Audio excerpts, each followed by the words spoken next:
Okay, so as I said, in most cases we don't consider the weighting term here at the beginning of when we multiply the temporal error.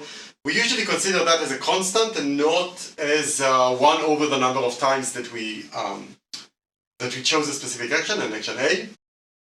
And this is mainly for due to non-stationary outcomes. So actually this is more relevant when we discuss the general MDPs and less relevant for the stationary and for the multi-arm bandit problem. This is because we said that we won't consider non-stationary reward functions. So what do I mean by non-stationary outcome? This is more relevant when our policy changes over time. So when we're in a specific state and choose a specific action, we'll assume that the reward distribution is stationary, but the actions that we're going to choose in our next states might change over time because our policy changes over time. And so the sum of rewards is non-stationary, and the Q value later on we'll use it to represent the sum of reward that we see after being in a specific state. So once we'll continue to discuss the more general MDPs, we'll see that instead of 1 over NT, we'll treat this leading factor as a constant. We might change that constant over time, decay it, we'll see it later. But in general, it won't be dependent on the number of times that we sample the specific action A. Okay, so let's see how that would work. So what if the reward probabilities change over time, or I would say the Q values change over time? Again, let's assume that the reward probabilities don't change over time, but the Q values might change over time just because our policy changes over time. So what we would like to do is to give more weight to recent observations, right? So let's say that the Q values do change over time. So we want to say, well, the more recent Q values that we actually observed, or the more recent reward that we observed, are more relevant. We want to give them a higher weight compared to all of the previous rewards that we've seen previously. And that's why we commonly change this factor and place a constant there, where the constant is some value between 0 and 1. Okay, and this would result in what's called exponential decay, where we give an exponentially higher weight to recent samples compared to older samples. That is, the older samples will be decayed over time. Why? Because their value is as if it's multiplied by 1 minus alpha over t to the power of t. And of course, if alpha is between 0 and 1, this will decay exponentially to 0. So over time, the weight that we provide to older samples tends towards zero. Okay, so how do we set the correct step size, the learning step size, this alpha value? So obviously the learning rate, it's also known as the learning rate in reinforcement learning. The learning rate cannot be too large because then we won't converge. So for instance, this might lead to divergence in learning, right? Where we have some expected Q star value that we're trying to converge on. But then each time we see the reward, we see an actual reward, the error in the reward is getting larger and larger to the other direction, right? And each time we update our Q estimation toward overcompensating to given our current error. So we don't want alpha to be too large, because this leads to learning divergence, but also we don't want alpha to be too small, because this might lead to premature convergence. So a good practice is to start with a very large alpha, and then to decrease it over time. So for instance, if we set alpha to be 1 over the number of times that we've actually seen a specific action, that we sampled a specific action, that would be a good practice. But as I said previously, this might be less efficient in non-stationary cases. In any case, there are some mathematical conditions that can guarantee convergence to the optimum location. So they guarantee to avoid premature convergence and guarantee to avoid divergence. and that is if the sum of these learning rates, of these alphas over time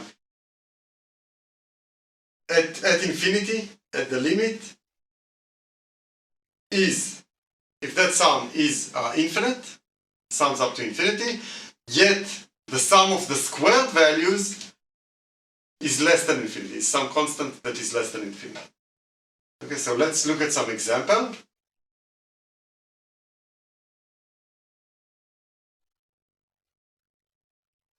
So let's do a quick quiz just to see that we understand how this works. Which of the following rates guarantees convergence to the global optimum?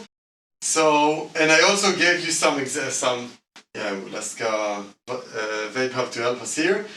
And I also include here below the conditions for convergence for a series of sum values.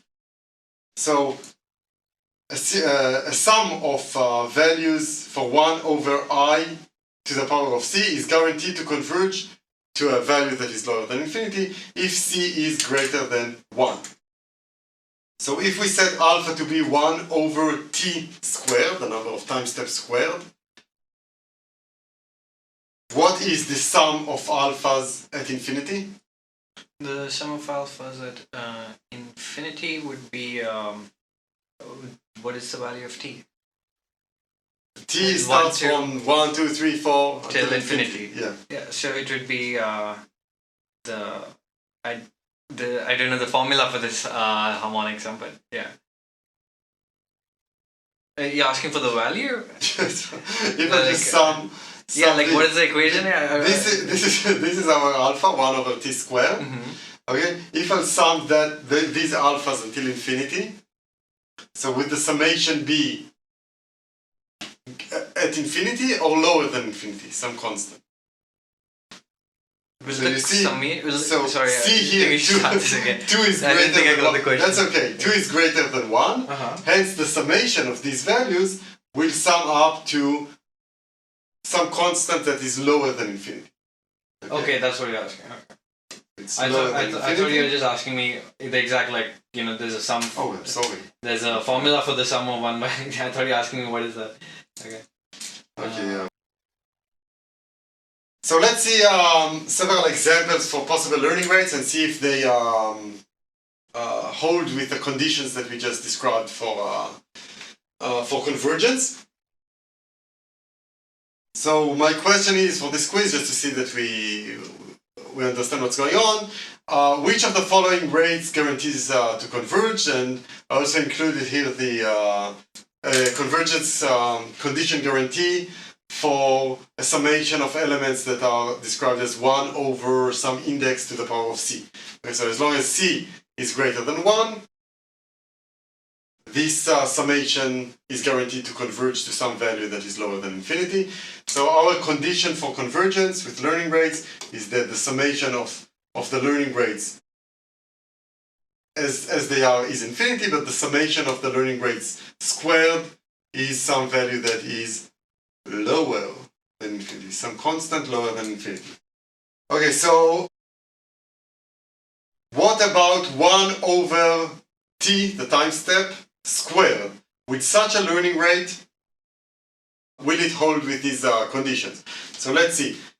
Let's use our TA to answer this question. So with the sum of learning rates that are defined as 1 over the time step squared, so will the sum converge to some value that is lower than infinity or to infinity? Well, since 2 here is greater than 1, based on this condition, for the sum of alpha t, we should get less than infinity for 1 by t squared. That is correct. This is simple enough. What about... less than, sorry. Sorry? Oh, less than, sorry. You cannot be greater than infinity. Yeah. Okay. What about sum of alphas squared? So over here it'll become 1 by t to the power 4, which is still satisfies our condition, so it should be less than infinity.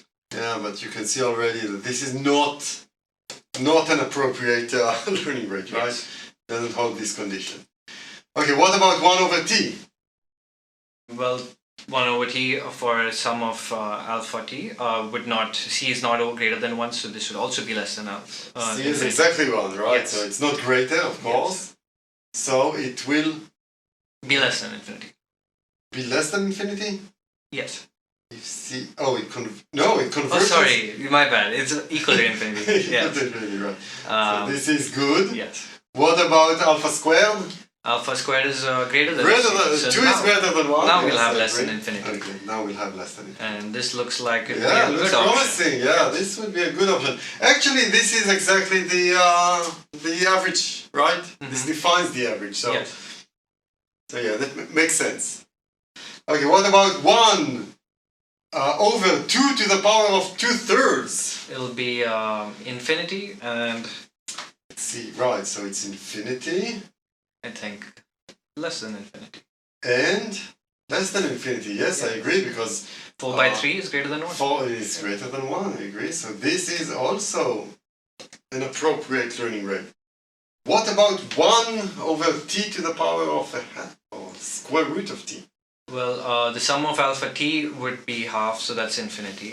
But in this case, even squaring it would make c equal to 1, which is not greater than not 1. greater than 1. So we will have infinity, and this would not be a good No. option. Didn't pass the test. What about a constant value? 1 over 100. Well, that's always less than infinity. So I guess No, but what if we sum? if you're summing it, If I'm summing a Till very infinity. low number. I guess that would be infinity then, right? If you're summing it infinite times. Yeah, and Yes. if I sum Yes. it... If you sum 1 by 100 infinite times, you'll get infinity. Yes. Right. So this is also not guaranteed to converge. Okay, so indeed these are the values. Okay, hopefully you were able to follow that, and hopefully that wasn't too difficult, right? Okay. Moving on. What about... There's another interesting question. I said that the Q values, we should assign them to some approximation of the average rewards that we've seen so far. But then I said, well, if we've never seen some value, of course we have to define what do we assign for such cases, right? So this is known as the default Q. One second, I actually